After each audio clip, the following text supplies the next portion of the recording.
Hey Scorpio, this is your bi-weekly reading. We are taking a look at the period of time between the full moon, which is in Leo on January 25th, to the full moon, which is on February 9th, and that will be in Aquarius, right? So that is the period of time that we are looking at here in this particular reading. So, which is the waning phase of the moon. So if you are new here, welcome, hello. These are short and sweet readings. I'm feeling this card. These are short and sweet. Oh, nice. These are short and sweet readings that are meant to guide us through these 2-week periods of time where we work with the energies of the moon so that we're working with the current instead of against it, right? And in these particular readings, what we're looking at is what area of life are you being directed towards, what's being pointed out to you, where if you were to focus time during this period of time, focus time, energy, attention in this area, that it would most benefit and be super beneficial to the rest of your life in all of the different areas, like ripple effect out, right? That's what we're taking a look at. And then what advice is also coming through with that. So we're looking at the 10th house. And so the 10th house, really straightforward, the 10th house.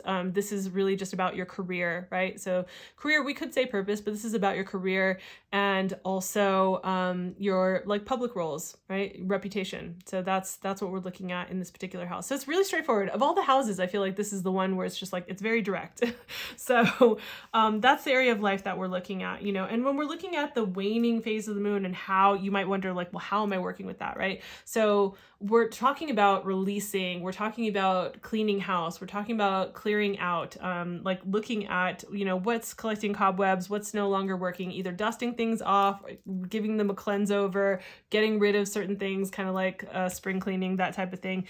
Letting go, releasing certain things, maybe parts of projects that are no longer working, maybe an entire project, maybe things of, you know, things like that. It can also be releasing as in like releasing like a project to the public, releasing something finally that you've been working on to a boss or something like that, or to a company.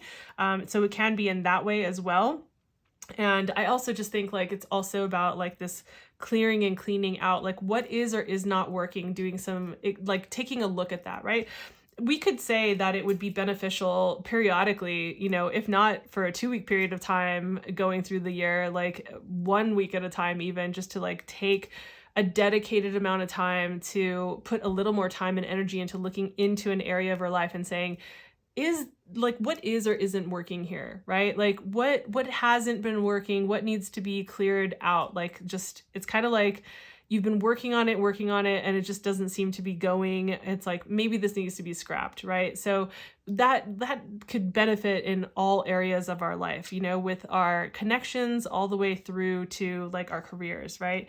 So that's what we're looking at. And when we have the Knight of Wands with this for your kind of like, we could say your guidance, your spiritual advice that's coming through, I find it interesting. I want to say like, so the Knights are about action, and of the Knights, I love the Knight of Wands is very much like the act first, think later, like rush into the fray. And sometimes you need that charge of energy, that passion, that creativity, that oomph, right? To like go forth and to really get things done, to really get things moving.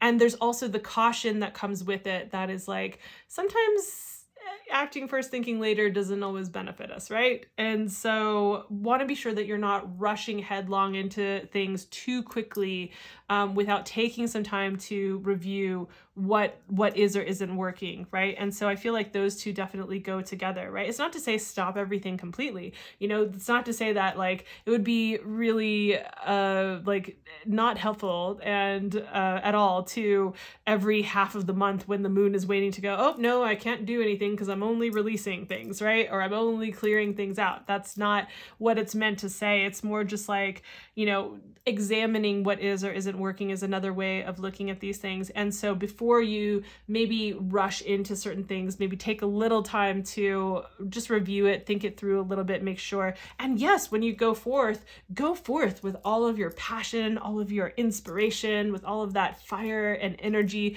that is infectious and creative and, you know, all of that. So I hope that this feels resonant and helpful. Please send this along to another Scorpio if this feels resonant for you and you thought you wanted to share it with another Scorpio. It does help me build the channel, yes, but also I do these because I want these messages to get out to people. I want it to be helpful. That's why I do it. And it's fun. I love doing it too, but for both of those reasons. So yes, and I hope that this was helpful. If it feels insightful, please also give the video a like. It does help me as I am building the channel, and subscribe if you haven't already. I do have new things on the horizon. I've been saying that for a little while because I've been, you know, just the holidays were really big. I've got a lot of things going on that are time sensitive. So it's looking like I was pretty much on point. Looks like it's going to be like end of March-ish when I start to release some of that new content. So I will see you guys in the next video. Bye.